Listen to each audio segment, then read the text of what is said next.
Beautiful and talented actress Samantha సినిమాల్లోనే కాదు real లైఫ్లో కూడా చాలా లక్కీ. అందుకే మొదటి సినిమా హీరో అక్కినేని అందగాడు చైతన్యతో 7 అడుగులు వేసేస్తుంది. రీసెంట్గా జరిగిన ఎంగేజ్మెంట్తో అక్కినేని ఫ్యామిలీ అంతా సమంతను అఫీషియల్గా తమ కోడలిగా స్వీకరించారు.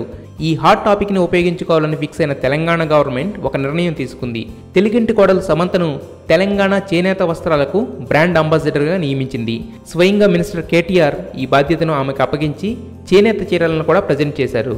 సో మరోపక్క రామ్ చరణ్ కొత్త సినిమాలో సమంత హీరోయిన్ అంటూ ప్రొడ్యూసర్ కూడా ప్రకటించారు.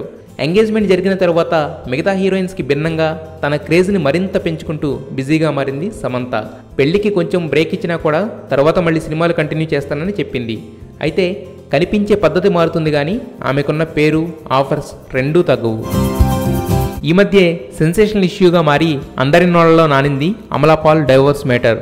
డైరెక్టర్ ఏఎల్ విజయ్ని ప్రేమించి పెద్ద సినిమాల ఆఫర్స్ వస్తున్న టైంలో వాటన్నింటినీ కాదని పెళ్లి చేసేసుకుంది. పెళ్లి తర్వాత కూడా పెర్ఫార్మెన్స్ ఓరియంటెడ్ రోల్స్తో ఇరగదీసింది.